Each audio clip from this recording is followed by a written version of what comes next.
안녕하세요. 저는 곧 60을 바라보고 있는 애엄마인데요. 제 이야기를 사연으로 남겨보고자 라디오를 찾았습니다.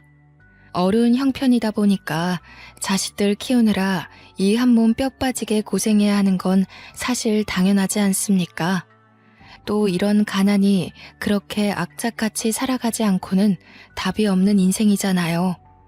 그러나 저는 가난한 지난 삶을 한탄하고자 이 글을 쓰게 된 건 아니고요. 제게는 목숨보다 중요한 아들이 있는데 아들 문제 때문에 이 사연을 쓰게 되었어요. 아들 흉을 보려는 건 아니지만 아들의 실수로 인해서 하마터면 가난보다 더 고통스러운 시간을 맞을 뻔했거든요. 정말 용기 내서 이 사연을 들려드리는 거라 부디 누구의 탓은 말아주시고 감상 부탁드립니다. 저는 남편과 결혼한 지 10년 만에 남편과 사별을 했는데요.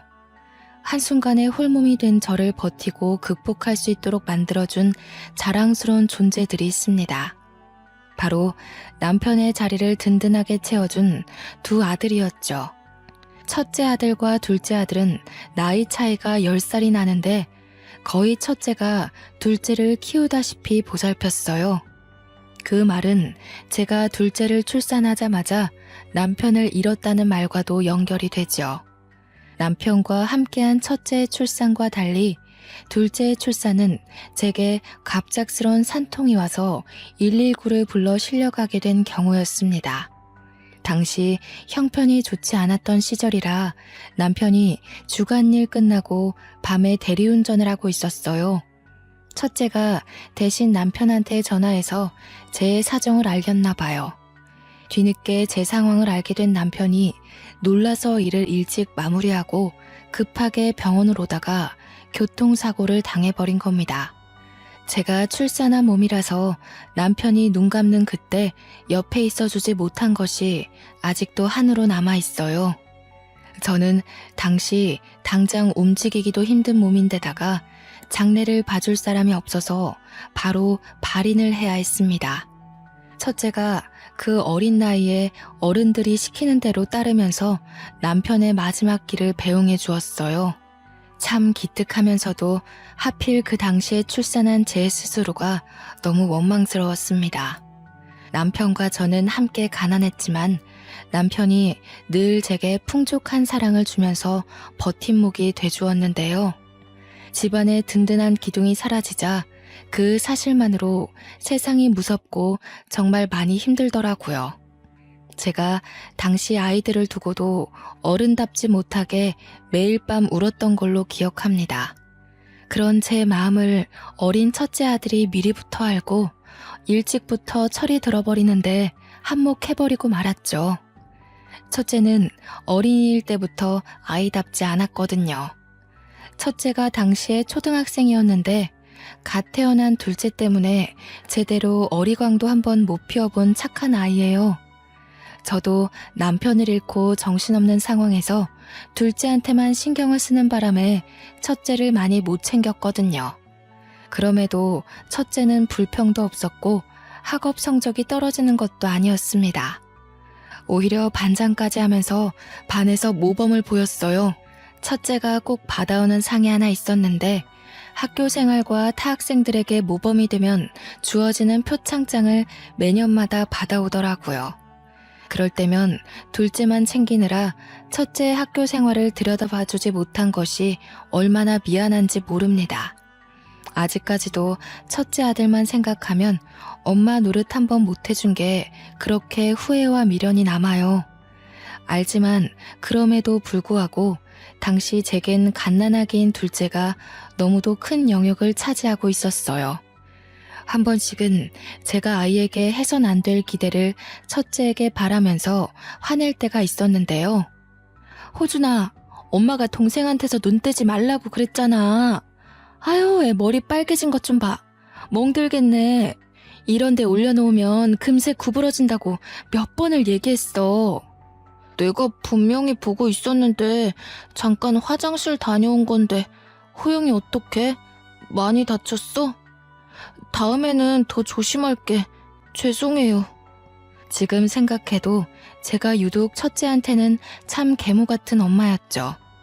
그 어린이가 저 때문에 친구들과 놀지도 못하고 갓난아기를 봐야 하는 그 심정을 제가 차마 이해해주지 못했으니까요. 아무것도 모르는 첫째가 갓난아기를 돌보는 건 정말 말도 안 되는 일이잖아요. 둘째에게도 잘못된 육아 방식이고 첫째에게도 참 못할 짓을 하고 말았습니다. 하지만 그 당시에는 왜 그렇게 자꾸 첫째가 어리다는 사실을 잊어버리고 계속 첫째에게 과한 의지를 했는지 모르겠습니다. 아무리 사정이 힘들고 혼자서 두 아이를 기르는 것이 버겁다고 해도 내 아이한테 그러면 안 되는 거였는데 저도 현재 많이 반성하고 있답니다. 첫째는 제 꾸짖음에 서운해서 엇나갈 법도 한데 동생을 더 잘 보려고만 했지 결단코 제게 반항하거나 윽박지른 적이 단 한 번도 없었어요. 제가 가끔씩 구했던 일이 아파트 청소였는데 첫째가 학교 안 가는 날이면 동생까지 업고서 같이 청소를 도와주곤 했습니다. 그게 아파트 단지에 소문이 나는지 지나가는 주민들이 전부 우리 첫째를 보면서 경악을 금치 못했고 일부러 저희를 들여다보러 오는 사람들도 있었습니다. 어머나, 조그마한 애가 아기를 업고 있네. 기특하긴 한데 너무 힘들겠다. 얘, 너 힘들지 않니? 엄마 혼자 청소해도 되니까 집에 가는 게 좋지 않겠어? 아니요, 하나도 안 힘든데요. 저는 어려서 힘 많아요. 엄마가 저보다 나이 많으니까 더 힘들겠죠. 세상에 어쩜 이렇게 모난 것 없이 자랐을까? 이모가 아들을 너무 잘 키웠네. 어떻게 이렇게 잘 키우셨대요? 말년에 복 받겠어요. 첫째는 지나가는 아파트 주민들이 그 착한 심성을 고스란히 느낄 정도로 정말 잘난 아들이었습니다. 저는 항상 첫째의 나이를 잊고 지내다가 주민들에게 그런 말을 들을 때면 뒤늦게 죄책감을 느꼈죠. 어느 집에서 아이가 아기를 업고 계단 청소를 하게 만들겠어요? 그렇다 해도 둘째가 있는 이상 첫째보다는 둘째를 더 챙길 수밖에 없는 처지였어요. 둘째는 항상 첫째보다 10살이나 어린 약한 존재였으니까요. 저는 그곳에서 첫째를 고등학교 보낼 때까지 일을 했던 걸로 압니다. 고등학생이 된 첫째는 사춘기 시기에도 불평 한 번 안 하고 그때까지 제 일을 도왔어요. 오히려 첫째의 지극한 효심은 나이를 먹고서 더 커지더라고요. 초등학생이 된 둘째의 연락도 첫째가 꼬박 받으며 둘째가 학교를 하교하면 늘 데리러 가고 그랬습니다. 제가 둘째 걱정을 덜 수 있도록 첫째가 저보다 먼저 나서서 자기 동생을 잘 챙겼죠. 제가 남편을 잃어 무너져 내릴 뻔했던 마음을 붙들고 힘낼 수 있었던 건 솔직히 첫째의 덕이 다했다고 봅니다. 그러나 속 한 번 썩인 적 없던 첫째가 딱 한 번 큰일을 낸 적이 있었는데요. 그날은 첫째가 모의고사 문제로 선생님과 상담을 해야 해서 아파트 청소를 늦게 도와주러 온 날이었습니다. 그날 둘째도 초등학생이다 보니까 알아서 제가 일하는 곳에 왔고 둘째가 얌전히 기다리고 있으니 첫째에겐 바쁘니까 굳이 안 와도 된다고 말을 했거든요. 그런데도 첫째가 기어코 찾아왔더라고요. 그런데 하필 제가 그날에 청소를 하다가 실수로 이 아파트를 찾아온 손님의 어린 딸에게 더러운 물을 튀기는 바람에 한바탕 난동이 벌어진 거 아니겠습니까? 여태 일하면서 실수 한 번 한 적이 없던 저도 그날은 놀라서 우왕좌왕하며 많이 당황했습니다. 어머나, 시은아 괜찮니? 이 아줌마가 정말 우리의 옷 다 젖었잖아요. 어떡하실 거예요? 안 그래도 날 추워지는데 감기라도 걸리면 어쩔 거냐고요. 죄송합니다. 그 옷은 제가 다 변상해 드릴게요. 연락처랑 계좌번호 알려주시면 지금 바로 송금해 드리겠습니다. 정말 죄송합니다. 어이가 없어서 이 옷이 얼마짜린지 알아요? 어린애 옷이라도 아줌마가 입고 있는 거적대기보다 비싼 거예요. 뭐 이렇게 조심성 없는 사람이 일을 하고 있어? 어디서 고용한 거래요? 여기는 사람 뽑을 때 테스트도 안 해보고 뽑나 봐? 그 아줌마의 딸에는 저의 둘째랑 비슷한 또래로 보였습니다. 제가 봤는데 물이 아이 스타킹으로 살짝 튀었거든요. 물론 그마저도 제 실수가 맞아서 떳떳하게 주장할 입장은 아니었지만 솔직히 아이가 좀 유독 유난스럽게 엉엉 우는 겁니다. 그 때문에 아줌마도 더 역정을 내면서 일이 더 커지는 느낌이었어요. 이 모든 걸 아이스크림 쪽쪽 빨면서 지켜보고 있던 둘째가 그 아이에게 다가가 먹던 아이스크림을 내밀더라고요. 그러자 그 딸애가 울음을 뚝 그치는 게 아니겠어요? 딸애가 우리 둘째가 주는 아이스크림을 받으려고 하는데 그 순간 아줌마가 그걸 탁 내치는 바람에 아이스크림이 바닥에 떨어졌습니다. 둘째가 좋은 마음으로 아이에게 사과를 표현했다는 걸 알아서 저는 당시 둘째가 받았을 상처가 조금 걱정되더군요.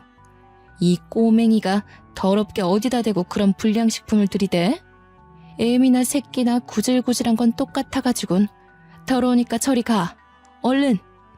아니나 다를까 둘째가 아줌마 호통에 겁을 먹고 울먹거리기 시작했어요.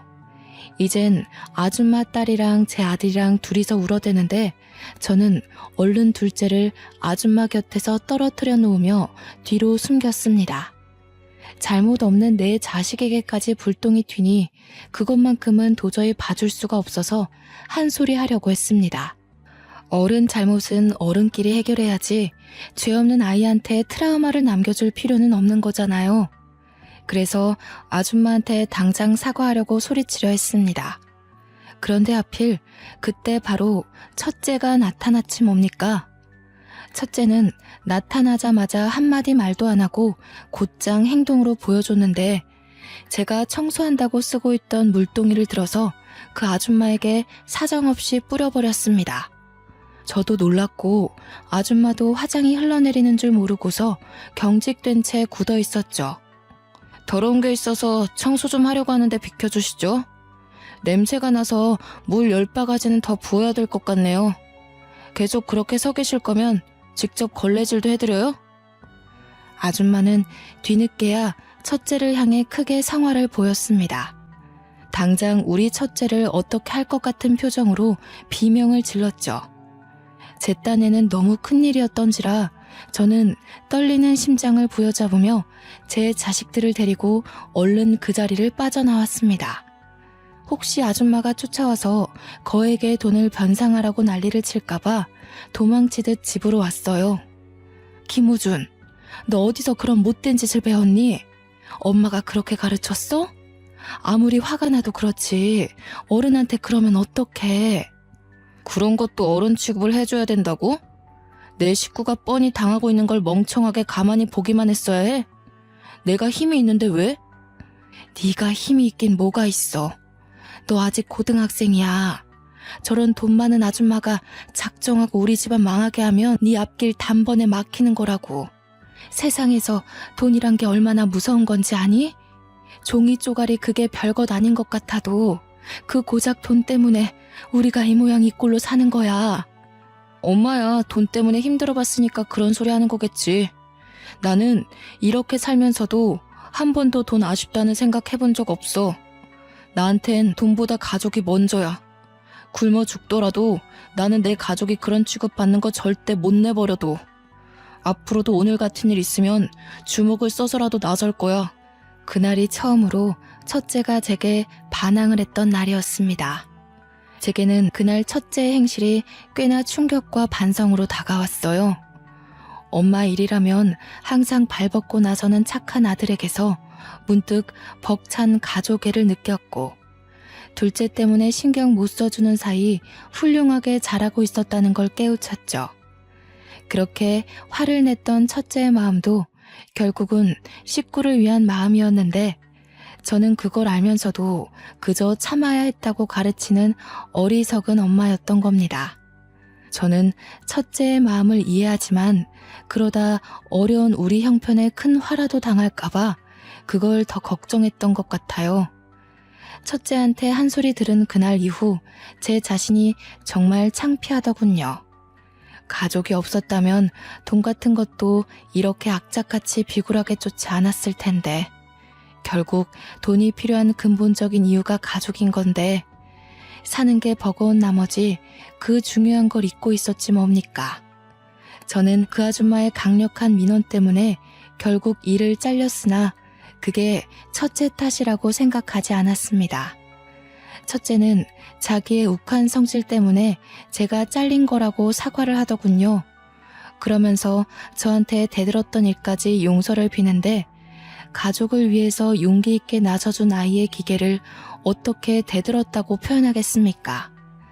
저는 첫째가 죄책감을 가지지 않도록 차분하고 진정성 있게 설명을 해주었습니다. 우리 호준이가 옳았는데 그땐 엄마가 겁이 많아서 그랬어.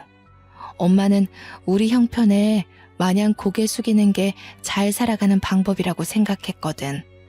그런데 그날 호준이 말 듣고서 엄마 생각이 잘못됐다는 걸 알았어. 옳은 짓을 했는데 왜 네가 사과를 해? 엄마가 몰라서 오히려 미안하다고 말해주고 싶었어. 첫째 아들은 제 앞에서 처음으로 눈물을 보였는데요. 사춘기라서 그런지 많이 감정적인 것 같기도 하더라고요. 그래도 우리 아들 눈물을 보니까 그동안 첫째가 고된 마음을 누구한테도 기대지 못해서 얼마나 힘들었을까 그런 생각이 들었어요. 너무 가슴이 미어지는 것 있죠? 그날 밤은 둘째가 아닌 첫째 등을 토닥토닥 두들겨주면서 그 다 큰 아이를 재워줬네요.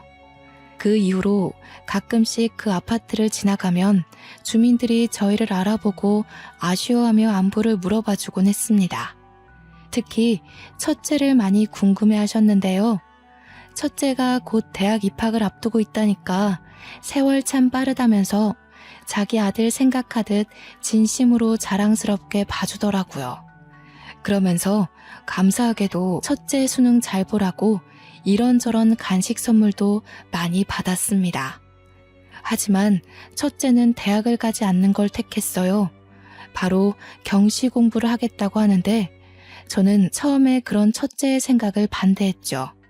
그럼에도 첫째는 완강하더라고요. 아빠 생각도 엄마랑 같았을 거야. 내 자식들 남들 하는 만큼 똑같이 누리게는 못해줘도 시켜줄 수 있는 공부는 꼭 시키자고. 아빠랑 그렇게 약속했었어.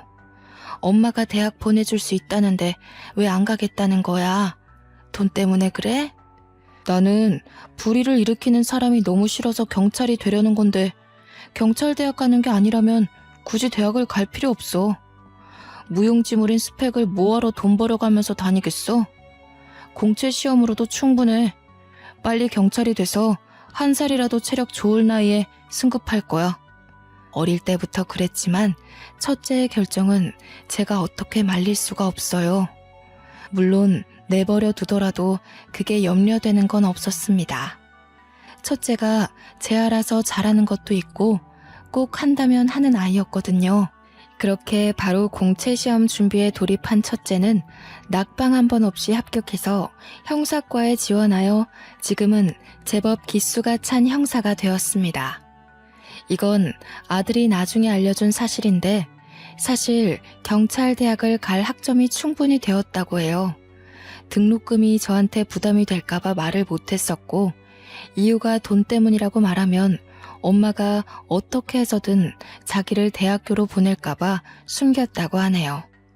성적에 대해서 알리지 말아달라고 고등학교 담임 선생님한테 따로 부탁까지 했다는 거 아니겠어요? 이런 철두철미한 아이를 제가 어찌 이기겠습니까? 첫째가 번듯한 직장인이 되어주는 덕분에 우리 가정은 제법 빠르게 안정을 찾았어요. 청소 일을 잘리는 바람에 고깃집에서 불판 닦는 일을 하던 저는 첫째의 제안으로 일을 완전 관두게 되었고요. 둘째는 첫째가 보내주는 돈 덕분에 수월하게 대학을 갈 수 있게 되었습니다. 둘째도 형을 따라 대학을 가지 않고 바로 직장인이 되길 원했지만 첫째가 둘째만큼은 대학을 가서 좀 더 대접받는 삶을 살길 바라더라고요. 형은 대학 안 가도 돈 잘 벌고 있잖아. 나도 굳이 대학 갈 필요 없다고 생각했어. 자격증 준비하고 혼자 공부해서 취업할래. 형, 여기까지 오는데 엄청 힘들었어. 그래도 형은 맷집이 강해서 어느 누가 질타를 해도 쉽게 이겨낼 고집이 있었거든. 근데 우리 착한 호영이는 마음이 여리잖아. 그래서 형은 호영이가 좋은 스펙 쌓아서 형보다 더 좋은 직업을 가졌으면 좋겠어. 그것도 또 하나의 힘이 되거든. 저는 우리 가정이 올바른 길로 나아갈 수 있는 것이 모두 첫째 혼자 이뤄낸 성과라고 생각했습니다. 그러나 첫째는 늘 저한테 은혜를 빚졌다고만 하는 거 아닙니까? 갚으려면 한참 멀었으니까 저더러 효도받을 기대하라고 하는데 얼마나 든든한지 모릅니다. 아들 둘을 이렇게 멋지게 키워놓으니까 문득 오랜만에 남편 생각이 나더라고요. 남편이 둘째는 보지 못했지만 첫째와의 추억은 많이 가지고 있었는데 마냥 어린아이였던 첫째가 이리 멋지게 커준 걸 보고 얼마나 기특해할까. 그 얼굴이 선명하게 상상되는 거 있죠. 하늘에서 우리 든든한 첫째를 지켜보면서 이제 그만 안심하고 있지 않을까 하는 생각이 들었습니다. 이렇게 앞으로 잘 될 일만 생길 줄 알았던 저희 가정에 가난이 아닌 또 다른 고비가 찾아왔는데요. 바로 둘째 아들의 일입니다. 둘째가 사실 제겐 좀 아픈 손가락이에요. 아빠 얼굴 한번 못 보고 자라게 한 것도 미안한데 어릴 때부터 건강했던 첫째와 달리 둘째는 잔병 치레가 많았거든요. 그래서 첫째보다 더 많이 살펴보고 돌보기도 했습니다. 첫째도 허약한 동생을 알아서 걱정하고 챙기고 신경 썼죠. 어쩌면 우리 둘째가 여전히 품 안의 아이같이 느껴지는 건 저와 첫째가 그만큼 둘째에 대한 걱정이 앞섰기 때문이었어요. 그런데 그렇게 얌전하기만 하던 둘째가 뜻밖의 우리 가정을 구렁텅이로 빠뜨릴 뻔한 적이 있는데요. 대학을 졸업한 둘째가 취업도 한번 해보지 않았는데 뜬금없이 결혼을 하겠다고 하는 거 아니겠습니까? 그날 밥을 먹다가 그 어처구니 없는 소리를 듣고 저랑 첫째가 놀라서 밥 숟가락을 놓았습니다. 뭐라고? 호영아, 방금 결혼이라고 했니? 갑자기 무슨 결혼을 해? 너 이제 취업도 해야 되고 학교도 막 졸업해서 할 것도 많잖아. 그날이 아직도 제 가슴을 뛰게 만들 만큼 놀란 일이었는데요. 당시에도 심장이 너무 두근거렸지만 꾹 참고서 조심스레 물었습니다. 그러나 둘째는 식탁 앞에서 고개도 못 들고 우물거리기만 하더군요. 그러니 지켜보던 첫째가 뒤늦게 둘째를 타이르며 동생의 생각을 바꾸려 노력했죠. 결혼하겠다는 의견을 반대하는 게 아니야. 어떤 사람인진 모르겠지만 뭘 그렇게 서두르냐는 거지. 취업부터 한 뒤에 자리 잡고 해도 늦지 않아. 그래, 맞다. 호영아, 형 말이 맞아. 옛날이야 일찍부터 결혼을 했었지만 지금은 시대가 달라졌잖니. 너도 알 거 아니야. 요즘 애들이 네 나이에 어떤 일을 하는지. 결혼은 나중에 30 중반쯤 해도 늦지 않아. 저와 첫째는 나름대로 둘째의 마음을 존중하면서 그 생각을 돌리려고 했습니다. 그러나 둘째가 뒤이어 하는 말에 결국 첫째가 먼저 평정심을 잃고 말았지 뭡니까. 저도 둘째의 뒤이은 고백에 너무 놀라 숨이 멎는 줄 알았습니다. 그게 무슨 소리야? 임신이라니? 지금 사고를 쳤다는 얘기야? 너 이거 사실 맞아? 도대체 밖에서 무슨 짓을 하고 다니는 거야? 같은 과 여자애랑 사귀고 있었는데 술 먹고 실수를 해서 나도 모르고 있었는데 알고 보니 임신이라고 하더라고. 사진도 있어. 둘째가 휴대폰으로 보여주는 초음파 사진에 저는 심장이 내려앉았고 첫째는 더 큰 소리로 둘째를 나무랐습니다. 둘째는 잘못했다고 할 뿐이었어요. 이게 다 무슨 일이라니. 어머나, 여보, 우리 아들이 어떻게 이런 큰일을. 이 사실을 여자 쪽에도 알고 있을 거 아니니. 그쪽에선 얼마나 더 청천벽력이겠어. 아이고, 준아, 네 동생을 어쩌면 좋아. 이 일을 어떡하니? 저희끼리 날고 긴다고 상황이 달라지는 게 아니라는 거 압니다. 결국엔 정해진 길을 따라 걸을 수밖에 없다는 것도 알고 있었고요. 한참을 소갈이 하다가 저는 할 수 없이 둘째가 임신시켰다는 그 여자를 데려오라고 했습니다. 첫째가 나서서 반대를 했지만 저는 첫째까지 설득시켜서 일단 그 아가씨를 한번 만나보기라도 하자고 했어요. 그렇게 며칠 뒤 둘째가 데려온 앳된 아가씨를 만났는데요. 그 아가씨는 둘째보다 한 살이 적었고 배가 살짝 불러있더라고요. 아무래도 임신을 하고 나서 곧바로 저희에게 밝힌 게 아닌 듯 했어요. 듣자 하니 아가씨는 이미 식구들에게 임신 사실을 알리고 제 아들과의 결혼을 허락받았다고 하네요. 저는 아가씨 쪽에서 그렇게 빠른 결정이 내려질 줄 몰랐던지라 솔직히 좀 당황했습니다.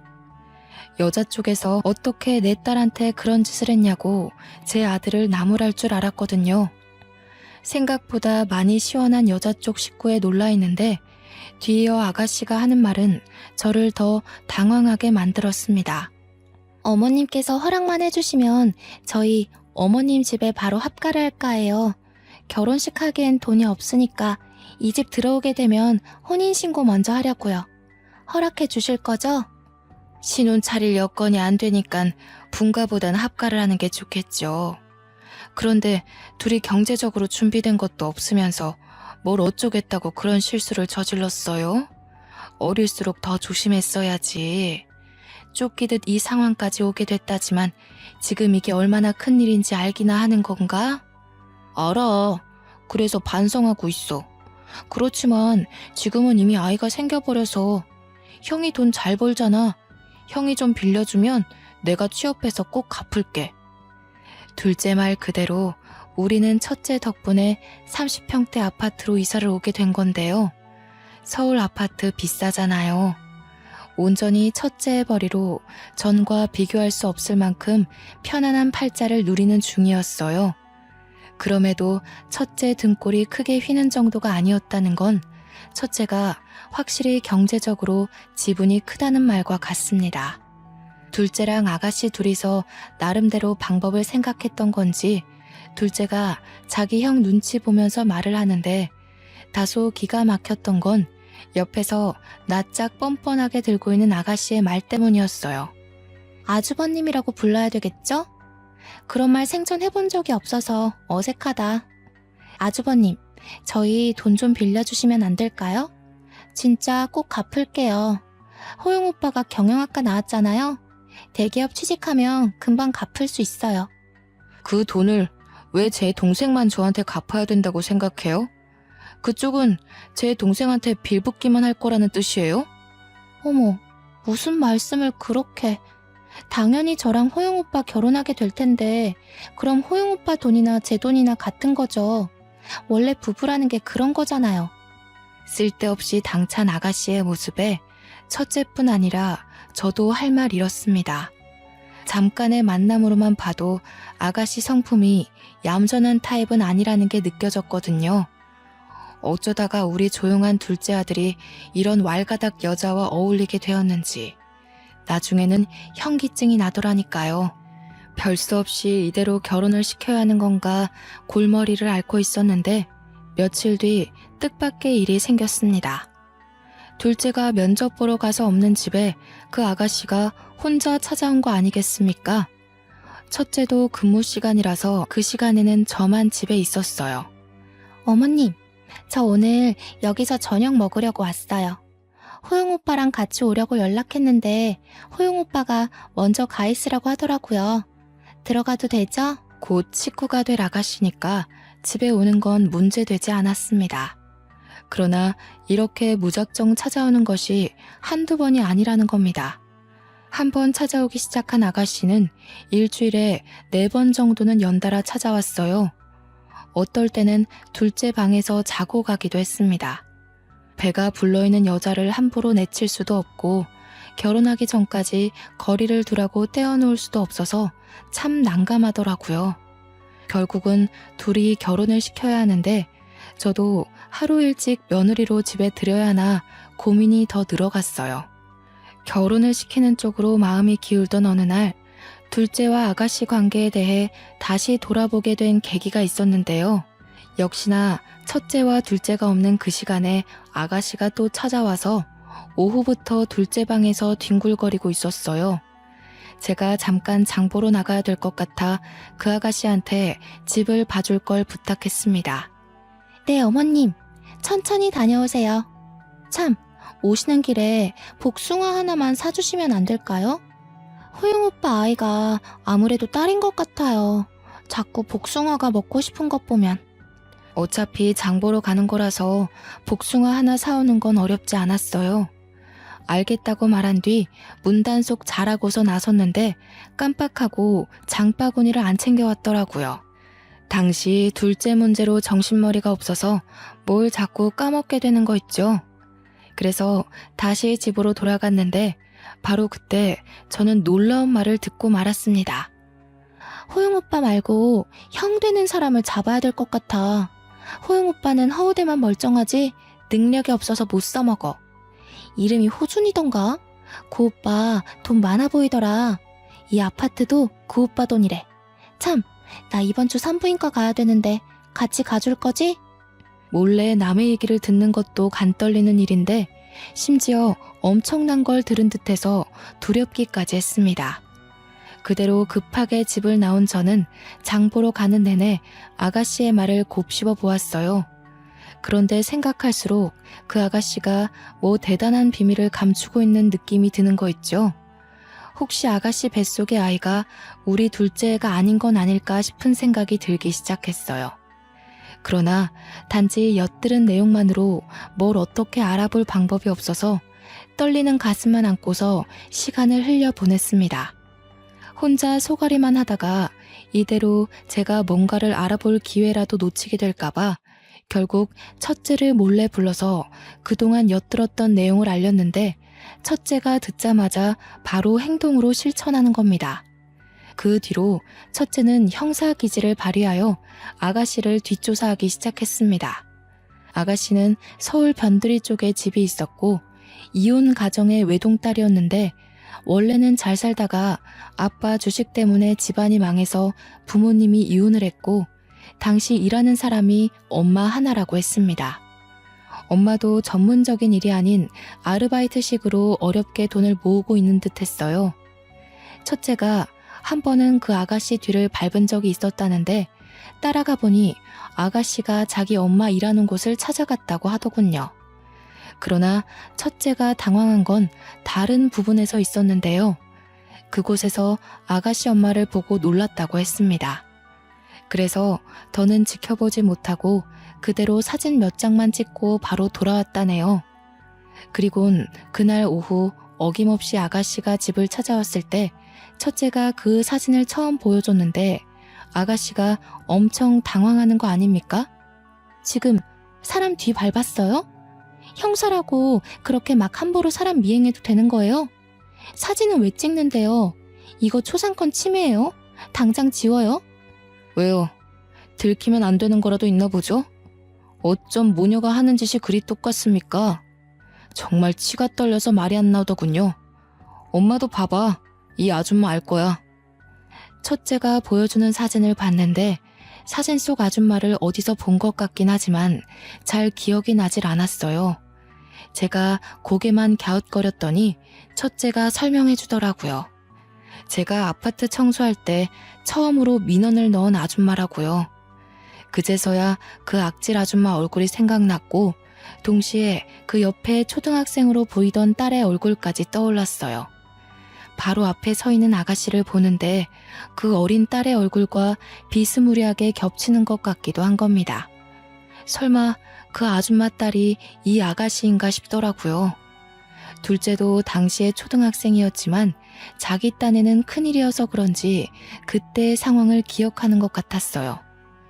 우리 집 정보 알고 고의로 접근한 건 아닌 것 같으니까 그걸로 캐묻진 않을게요. 그런데 그 뱃속아이 내 동생애 맞아요? 사진 속 이 남자애 아니고요. 뭐요? 무슨 소리 하는 거예요? 호영 오빠, 오빠 형 왜 이래? 오빠가 말 좀 해봐. 어머님이랑 아주버님이 나 모욕하잖아, 지금. 둘째는 과거에 그 악질 아줌마의 딸이 자기 애인이라는 걸 알고부턴 아무 말도 못하고 있었습니다. 많이 놀라고 당황한 듯 보였어요. 그리고 사진 속에는 아줌마와 아가씨 말고 남자가 하나 더 있었는데 꽤 불량스러운 사람이었거든요. 아가씨와 다정하게 포옹도 하는 사진도 있었단 말이죠. 아마 그걸 보고 둘째가 충격에 더 충격을 받은 것 같았습니다. 몇 번을 말해요. 호영 오빠에 맞다고요. 이 사람 왜 이러는 거야, 정말? 아주버님, 지금 나한테 실수하는 거예요. 아무리 제가 동생 와이프 될 사람이라고 해도 이렇게 하대하는 건 아니죠. 그렇게 자신만만하면 우리 동생이랑 유전자 검사 진행하죠. 호영이 아이라는 게 증명이 되면 우리도 마다할 이유 없어요. 그쪽한테 사과하고 식구로 받아들일게요. 진짜 막무가내시네? 애도 안 낳았는데 무슨 유전자 검사예요. 그리고 자존심 상해서 그런 거 하기 싫은데요? 호영 오빠, 가만히 서 있지 말고 뭐라고 말 좀 해보라니까. 형 말이 맞아.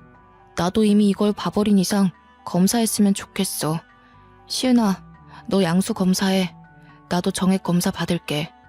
둘째까지 우리 식구 의견대로 나오자 아가씨가 크게 당황하며 싫다고 부정했는데요. 늘 아가씨 의견을 존중했던 둘째는 검사 안 할 거면 결혼도 안 할 거라고 쐐기를 박는 거 아니겠습니까? 결혼이 목적인지 아가씨는 어쩔 수 없이 꼬리를 내렸고 검사 날짜를 잡았습니다. 그리고 당일날 둘째는 검사를 했는데 둘째가 검사를 끝마치고 나올 때까지도 아가씨가 병원에 나타나지 않는 겁니다. 나중에 연락이 오길 그 이유가 병원 오는 길에 사고가 나서랍니다. 응급처치도 필요 없었을 만큼 경미한 사고였다고 하더라고요. 누가 봐도 검사 받기 싫어서 버린 집 같길래 저와 첫째는 상관없다고 검사 날짜를 다시 잡았습니다. 그렇게 죽상인 아가씨를 데리고 검사를 위해 다시 병원을 방문하던 날이었습니다. 둘째 검사 결과가 마침 나오는 날이기도 했기에 받게 되었는데 친자 검사를 위해 채취했던 정액 검사에서 뜻밖의 황당한 사실을 알게 되었지 뭡니까? 지금 뭐라고 하셨어요? 불임이요? 그럼 제 아들이 실수로 누굴 임신시킨다거나 나중에 결혼을 해도 평생 그럴 가능성이 없다는 말씀이세요? 임신을 아예 못한다는 게 아니고요. 지금 정자의 운동성이 다소 떨어져 있어서 자연 임신이 불가능하다는 걸 말씀드리는 거예요. 불임이더라도 정자만 있다면 인공수정이든 시험관이든 시도해서 아이를 가질 수도 있습니다. 의사의 불임 판정에 식구들 다 놀랐지만 무엇보다 크게 당황한 건 같이 듣고 있던 아가씨였습니다. 어디서 머리 굴릴 새도 없이 함께 있었기 때문에 이젠 빼도 박도 못하게 상황을 직면하게 된 거죠. 둘째 아들이 딱 한 번 아가씨와 실수를 했다는데 자연 임신이 불가능한 불임이 여러 번 시도해도 안 되는 걸 한 번만에 아이가 생겼다라. 그게 가능할 리 없지 않나요? 아가씨가 다짜고짜 달아나려는 걸 첫째가 붙잡아 가까운 의자로 앉혔는데요. 결국 병원에서 사람들 다 보는데 저희는 대판 싸움을 벌이고 말았습니다. 그럼 어떡해요? 저도 먹고 살아야 될 거 아니에요. 남편은 자꾸 취업 실패하고 엄마는 엄마 하나 건사하기도 벅찬데 저라도 나서지 않으면 안 됐다고요. 그게 고작 우리 착한 아들 발목 붙잡는 거였어요? 겁도 없이 사기 결혼 시도하려고 했던 거예요? 한참 젊은 여자가 어쩌자고 벌써부터 그런 큰 죄를 저질러요? 어머님, 제가 다 잘못했으니까 저 그냥 호영 오빠랑 결혼시켜주시면 안 돼요? 어머님만 허락해주신다면 저 아이 아빠 버릴 수 있어요. 남의 피 줄인 게 싫으면 아이도 고아원 보낼게요. 그러니까 저 좀 받아주세요. 네? 알고 보니 아가씨는 망한 집안 때문에 급전이 필요했더라고요. 이미 남편 될 사람이 있었으나 간도 크게 순수한 제 아들 돈 빼먹으려고 양다리를 걸쳤던 거였어요. 그런데 이제 그런 구질구질한 식구 핏줄 다 버리겠다고 하는 거 아니겠습니까? 옆에서 듣는 내내 안쓰럽기는커녕 정말 최악이었습니다. 누가 너랑 결혼해 준대? 난 네가 그런 상식 없는 생각을 가진 애인 줄도 몰랐어. 남의 애라지만 너는 그 아이 엄마 아니야? 어떻게 태어나지도 않은 애를 버린 애 만에 쉽게 짓거릴 수가 있어? 정말 최악이다. 엄마가 허락하더라도 내가 너랑 결혼 안 해. 알겠어? 오빠가 이러면 안 되지. 내가 누구 믿고 여기까지 온 건데. 나는 그 남자보다 오빠를 더 좋아해. 어떻게 하면 믿어줄 건데, 응? 둘째가 더는 말을 잇지 않고 아가씨를 외면하자 첫째가 나서서 경찰서로 가자고 붙잡았습니다. 그러자 아가씨가 느닷없이 바닥에 무릎을 꿇더니 첫째 바지가랑이를 붙잡고 사정을 하더군요. 안 돼요. 이대로 가면 저희 집 진짜 망해요. 저희 엄마 식당에서 어렵게 돈 벌며 사는 거 알잖아요. 이대로 신고당하면 저희 다 길바닥에 나앉아야 돼요. 제발 경찰서는 안 돼요. 이렇게 빌게요. 우리가 아가씨의 엽기적인 사기 행각을 봐줄 생각은 아니었지만 주위에서 듣고 있던 모든 사람들마저 하나같이 아가씨 연기에 속지 말라고 당부하더군요. 겁도 없이 요즘 같은 세상에 저런 하찮은 짓을 한다고. 당장 빵에 넣어야 제2의 피해자가 안 나온다며 잡아가라 난리였습니다. 결국 아가씨는 얼굴까지 다 팔려가며 경찰서 행을 가게 되었죠. 이 사실을 알게 된 아가씨의 진짜 아이 아빠가 경찰서를 찾아왔는데요. 둘째와 저는 그 남자의 실체를 처음 본 거나 다름없었는데 상당히 우람하고 몸집이 컸습니다. 그런 남자가 다짜고짜 우리 둘째한테 상간남 소송할 거라고 난동을 부리는 거 아니겠어요? 그러나 첫째가 그 자리에서 바로 반박을 해버려 입을 싹 다물게 만들어버렸죠. 아가씨와 그 남자가 혼인 사이도 아니었을 뿐더러 정황상 둘이서 우리 둘째에게 사기 행각을 벌이려 했다는 사실만 도드라질 테니 소송에도 당연히 기각될 거라고 말했고, 오히려 우리 쪽에서 피해배상 청구 소송을 걸 테니 기대하라는 경고를 날려버렸습니다. 제가 법에 대해 잘 모르다 보니까 첫째의 말이 맞는지 아닌지도 모르겠더라고요. 그래서 우리 둘째도 아가씨랑 혼인 사이가 아닌데 피해배상 청구가 가능하냐고 슬쩍 물어봤더니 결혼을 전제로 만나온 관계라면 소송 제기가 가능하다고 하네요. 똑부러지는 첫째의 대처 덕분에 저희는 더 이상 협박받는 것 없이 문제를 해결할 수 있었습니다. 저희 첫째가 한다면 하는 애라고 말씀드렸지 않습니까? 첫째가 동료 직원에게 소개받은 변호사에게 의뢰를 했고 작은 금액이라도 꼭 고소를 하여 혼쭐을 내줄 심산으로 파고들었으니 그 아가씨 쪽에선 무슨 일이 있어도 이 소송을 피해갈 방법은 없을 겁니다. 그 후로 둘째가 평소보다 좀 더 위축된 채 취업 준비도 못하고 집에만 있었는데요. 자신의 어리석고 부족한 판단력 때문에 가족에게 피해를 준 것 같아 한동안 우울감에 빠져 있더라고요. 네 잘못이 아니래도 그렇게 작정하고 사기치는 사람들을 착한 네가 어떻게 알아봤겠어. 이번 일을 계기로 더 배웠다고 생각하면 돼. 다음부턴 조심하면 되지. 김호영, 너도 이제 언제든지 누구를 책임져야 할 가장이 될 수 있다는 거 이번에 톡톡히 알았으니까 더 단단해져야 돼. 세상엔 너보다 더한 사기를 당해서 재기하고 싶어도 못하고 사는 사람들 많아. 제발 한 번만 기회 달라고 기도만 하는 사람들도 많고, 그런 사람들과 다르게 너한텐 기회가 그냥 기다리고 있잖아. 첫째는 엄마인 제가 봐도 참 놀라울 만큼 어른스럽답니다. 첫째가 집에서 가장 역할을 너무 잘해주는 덕분에 제가 참 든든하네요. 둘째도 아빠 같은 첫째의 든든한 조언 덕분에 최근 다시 면접을 다니기 시작했어요. 둘째가 아무렴 부족한 마음에 그랬다고 하지만 그래도 제게 소중한 아들이 아닙니까? 바보 같은 짓 했다고 걱정되는 마음에 나무라기도 했지만 이마저도 제가 다 포용하고 넘어가야 한다고 생각해요. 자식 키우는 거 쉽지 않잖아요. 저는 남들과 달리 자식으로부터 애먹어본 횟수가 적다고 보거든요. 착하고 얌전하게 자라준 아들인데 이 정도 말썽은 피울 수 있다고 봅니다. 이 기회에 둘째가 나름 책임감에 대해 배운 모습이라서 오히려 위안이 되네요. 이렇게 시끄럽고 가슴 떨리는 사건이 불과 2달 전에 있었습니다. 그나마 하늘에 있는 남편이 우리 둘째를 지켜줬기 때문에 이만큼에서 사건이 마무리될 수 있지 않았나 그렇게 생각하렵니다. 사람이 살아가는 데에 마냥 순탄할 수만은 없다는 걸 알지만 우리 아들 둘은 부디 고난 역경을 다 피해갔으면 좋겠어요. 이게 자식 있는 부모들의 마음이겠죠. 사연을 쓰다 보니 엄마 역할을 잘 해내지 못한 저의 어리석음이 너무 돋보이더라고요. 쓰는 내내 얼마나 창피했는지 모릅니다. 좀 더 현명하고 똑똑한 엄마였다면 내 자식들이 좀 더 나은 환경에서 자라지 않았을까 하는 아쉬움이 있네요.